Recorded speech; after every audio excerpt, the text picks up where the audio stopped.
बच्चों, आज हम लोग पढ़ेंगे कि श्वसन में जो है किस प्रकार से ऑक्सीजन का और कार्बन डाइऑक्साइड का परिवहन होता है। कल हमने पढ़ा था जो है श्वासोच्छ्वास में निःश्वसन और निःश्वसन। तो निःश्वसन में क्या होता है, आप शुद्ध वायु खींचते हैं जिससे क्या होता है, ऑक्सीजन अंदर जाती है। ठीक है, निःश्वसन में इसको हम बोलते हैं इंस्पायरेशन।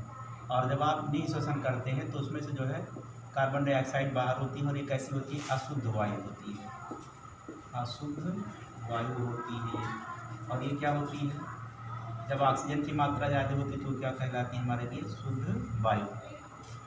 ठीक है, तो ये क्या होता है, एक्सपायरेशन होता है और ये क्या होता है, इंस्पायरेशन।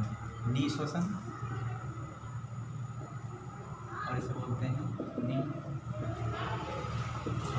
ठीक है, ये वायु क्या होती है, इस तरह से जो है इस विभिन्न ब्रांचों में होते होते अंतिम में क्या होता है, फेफड़े का जो भाग वायु कोश होता है वहाँ पर जा कर के खुलती है।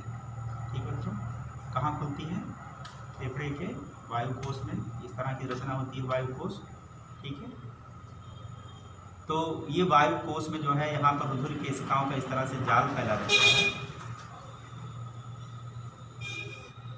इसके ऊपर रुधिर केशिकाओं का ऐसे जाल सा फैला रहता है।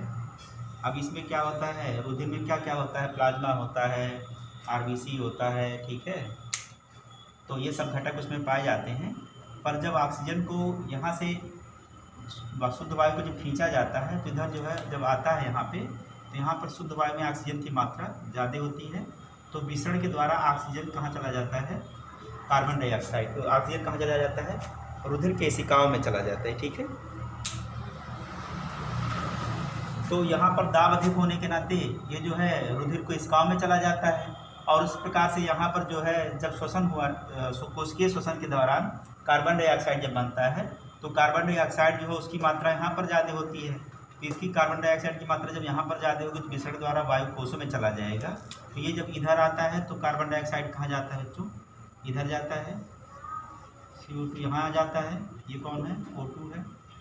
तो जब खींचते हैं वायु को तो ये जो है यहाँ पे आता है ऑक्सीजन और इसका दाब अधिक होने के नाते यहाँ पर रुधिर वाहिनियों में, और ये जो है कार्बन डाइऑक्साइड का दाब यहाँ रहता है तो विसरण द्वारा ये कहाँ चला जाता है, वायु कोशों में, और एक्सपायरेशन के द्वारा कार्बन डाइऑक्साइड को कहाँ किया जाता है, बाहर कर दिया जाता है। अब इसमें क्या होता है कि CO2 का परिवहन कैसे होता है, सॉरी ऑक्सीजन का परिवहन देख लेते हैं। ऑक्सीजन का परिवहन, ठीक है, तो ऑक्सीजन का परिवहन कैसे होगा, तो ये ऑक्सीजन आया, यहाँ पर आया हुआ ऑक्सीजन जो होता है लाल रुधिर कणिकाओं में हीमोग्लोबिन पाया जाता है ऐसे। ठीक है, ये लाल रुधिर कणिका का जो हीमोग्लोबिन होता है इससे क्रिया कर लेता है, इससे क्रिया कर लेता है। ठीक है, और हीमोग्लोबिन से क्रिया करके जो है ऑक्सी हीमोग्लोबिन बनाता है। क्या बनाता है बच्चों, ऑक्सी हीमोग्लोबिन, इसे बोलते हैं ऑक्सी हीमोग्लोबिन। ठीक है, तो ये ऑक्सी हीमोग्लोबिन बन जाता है और ये ऑक्सी हीमोग्लोबिन बनने के बाद जो है ये जो है परिवहन द्वारा जो है कोशिकाओं तक ले जाया जाता है। ठीक है, कहाँ तक ले जाया जाएगा इसको, कोशिकाओं तक। ये कोशिकाएं हैं, सपोज करिए मान लीजिए कोशिका है। ठीक है, तो परिवहन के द्वारा ये कहाँ पर आएगा, रुधिर वाहिनियों के द्वारा ऐसे कोशिकाओं तक आएगा। ठीक है, अभी कोशिका में कोशिका द्रव्य है, कोशिका द्रव्य पाया जाएगा, केंद्रक पाया जाएगा और यहाँ पर जो है माइटोकॉन्ड्रिया होगी। ठीक है, तो इसमें क्या हो रहा है कि ये जो ऑक्सी हीमोग्लोबिन है ऐसे आया, हीमोग्लोबिन जो है इस तरह से इसमें आया ऑक्सी हीमोग्लोबिन के रूप में। अब यहाँ पर जो है विसरण के द्वारा फिर ऑक्सीजन कहाँ चला जाता है, यहाँ पर कोशिकाओं में चला जाता है। ठीक है, अब यहाँ पर जो ग्लूकोज होता है C6H12O6 वो क्या करता है, ऑक्सीजन के प्रेजेंस में ऑक्सीकरण करता है, इसका ऑक्सीकरण होता है यहाँ, और जब ऑक्सीकरण होगा तो उसके दौरान क्या बनेगा बच्चों, CO2 बनेगा। क्या बनेगा, CO2 बनेगा और जल भी जो है बनता है, उससे ऊर्जा भी मिलती है इसके जो है ऑक्सीकरण के दौरान। तब ये क्या होगा कि ये जो CO2 बन रहा है, ठीक है, ये जो CO2 बन रहा है ऑक्सीजन मिश्रण द्वारा इस तरह से मुक्त हो गया। अब जब मुक्त हो जाएगा तो क्रिया चलेगी, उसके द्वारा ये सब बनता, आपने पढ़ा था इसमें अब यहाँ पर क्या होता है, CO2 की मात्रा जब ज़्यादा हो जाती है तो CO2 क्या होता है, विसरण के द्वारा, CO2 विसरण के द्वारा कहाँ जाता है, इस तरह से रुधिर वाहिनियों में आ जाता है। अब जब रुधिर वाहिनियों में आ जाता है तो उसका परिवहन किस प्रकार से होगा, देखिए। तो हमने पढ़ा कि जो है ऑक्सीजन का जो परिवहन होता है वो ऑक्सी हीमोग्लोबिन के रूप में होता है। ऑक्सीजन का परिवहन किस रूप में होता है, ऑक्सी हीमोग्लोबिन के रूप में होता है, इस रूप में होता है। अब इसके बाद CO2 का परिवहन, CO2 का परिवहन, ठीक है। तो CO2 का परिवहन कैसे होता है इसको भी देख लीजिए। यहाँ पर जब आंतरिक श्वसन होता है तो आंतरिक श्वसन के दौरान क्या होता है, CO2 बनता है।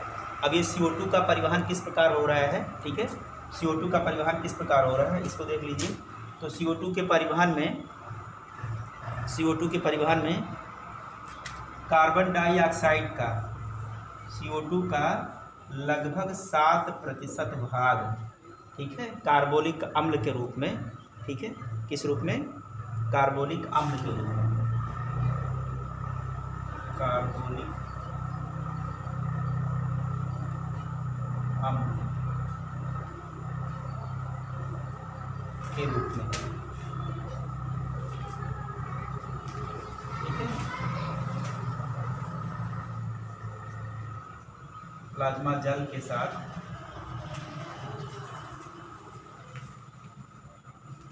ये घुल कर जो है इसका परिवहन होता है। तो 7% तो कार्बोलिक अम्ल के रूप में हो गया जो प्लाज्मा में घुल जाता है, ठीक है।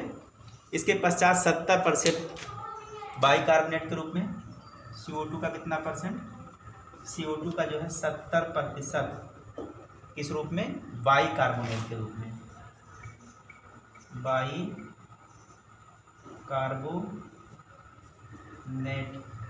के रूप में होता है, ठीक है। तो 70% भाग किस रूप में रहेगा बच्चों, बाइकार्बोनेट के रूप में रहेगा, और 7% भाग जो है कार्बोलिक अम्ल के रूप में रहेगा, ठीक है। और 20%, ठीक है, CO2 का कितना, 20% जो भाग होता है, ये 20% भाग जो है कार्बोक्सी हीमोग्लोबिन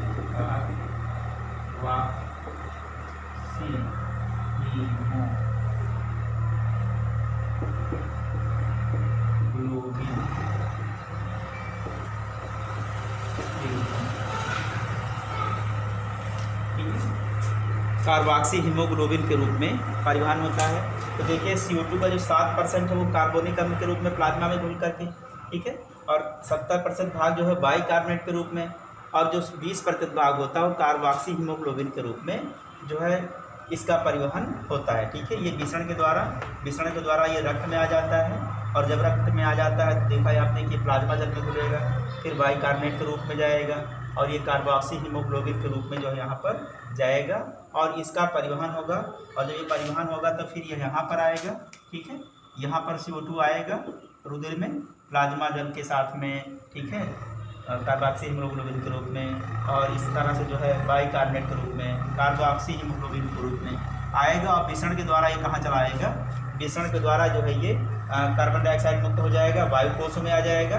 अब जब निःश्वसन होगा तो निःश्वसन के दौरान ये जो है अंदर की वायु बाहर जाएगी और कार्बन डाइऑक्साइड इसमें से मुक्त हो जाएगी। फिर से जब जो है इंस्पायरेशन निःश्वसन होगा तो ऑक्सीजन, शुद्ध ऑक्सीजन आएगा, और इस तरह से शुद्ध ऑक्सीजन जो है ऑक्सी हीमोग्लोबिन के रूप में उसका परिवहन होगा और वो कोशिकाओं में जाएगा, ठीक है। जब कोशिकाओं में जाएगा तो जो है वो ऑक्सीजन घुल जाएगा विसरण के द्वारा, रुधिर केशिकाओं के द्वारा विसरण प्रक्रिया द्वारा कोशिका द्रव्यों में जाएगा, और कोशिका द्रव्य से जो है ऑक्सीजन मुक्त होकर के कहाँ आएगा, विसरण के द्वारा रुधिर वाहिनियों में आएगा। फिर से ये वापस होकर के कहाँ आएगा, यहाँ पर जो है रुधिर केशिकाओं का जो जाल होता है वो वायु कोशों के ऊपर ऐसे बिखरा रहता है, वहाँ पर आएगा, विसरण प्रक्रिया द्वारा ये सारा कार्य होगा। तो इस तरह से जो है हमने इसके परिवहन के बारे में पढ़ा, किस तरह से इसका परिवहन होता है। अब इसके बाद में हम लोग देख लेते हैं आंतरिक कोशिकीय श्वसन, ठीक है।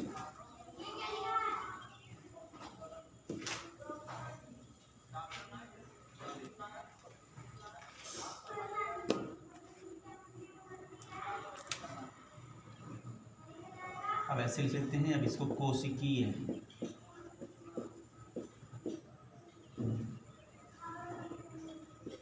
श्वसन, ठीक है।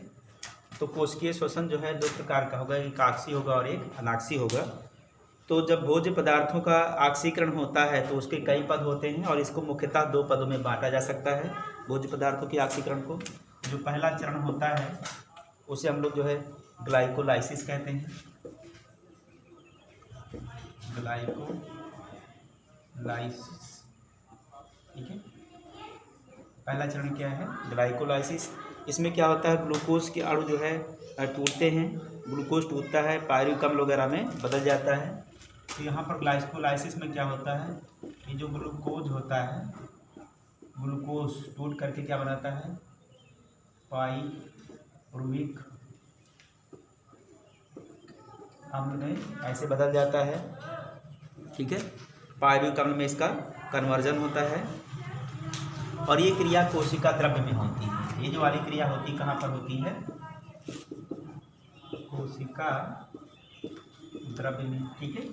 जैसे भी हमने बताया ये कोशिका है, ठीक है, ये नाभिक है हमारी कोशिका का। यहाँ पर माइटोकॉन्ड्रिया दिखाना क्योंकि माइटोकॉन्ड्रिया का रोल होगा। तो यहाँ पर ग्लूकोज जो होता है, ग्लूकोज किस रूप में टूटता है, ग्लूकोज हमारा टूट जाता है किस रूप में, पायरुविक अम्ल के रूप में,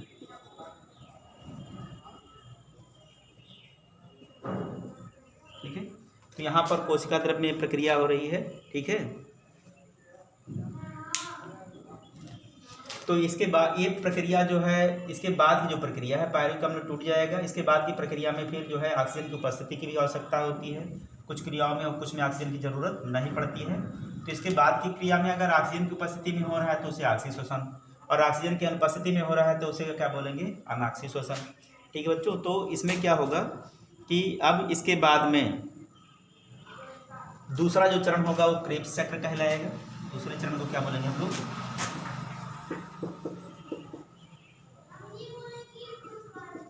क्रेब्स चक्र बोलेंगे। अब ये दूसरा जो चरण क्रेब्स चक्र का है, ये वाली जो क्रिया होती है ये माइटोकॉन्ड्रिया में संपन्न होती है, ठीक है, माइटोकॉन्ड्रिया में संपन्न होती है। तो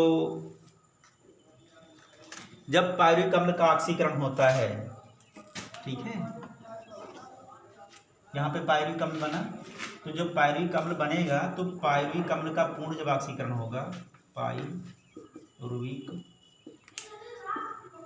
अम्ल इसके पूर्ण ऑक्सीकरण से, ठीक है, पूर्ण ऑक्सीकरण, जब इसका पूर्ण ऑक्सीकरण हो जाएगा तो इस दौरान जो है जल और कार्बन डाइऑक्साइड बनेगा। क्या बनेगा, CO2 बनेगा और क्या बनेगा, जल बनेगा, CO2 और जल बनेगा, ठीक है।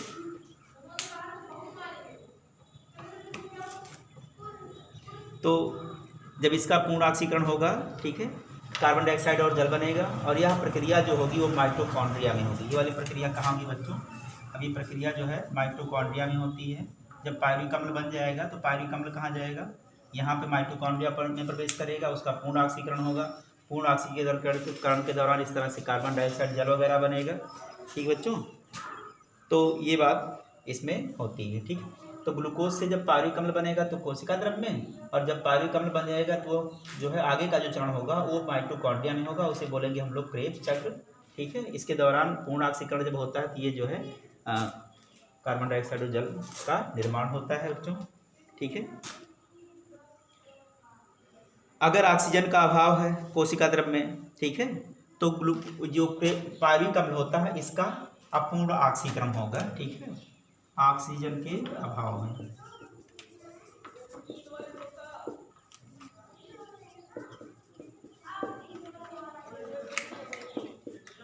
ऑक्सीजन का अभाव होगा तो ये जो पायरुविक अम्ल होता है इसका अपूर्ण ऑक्सीकरण होगा। कैसा होगा, अपूर्ण ऑक्सीकरण।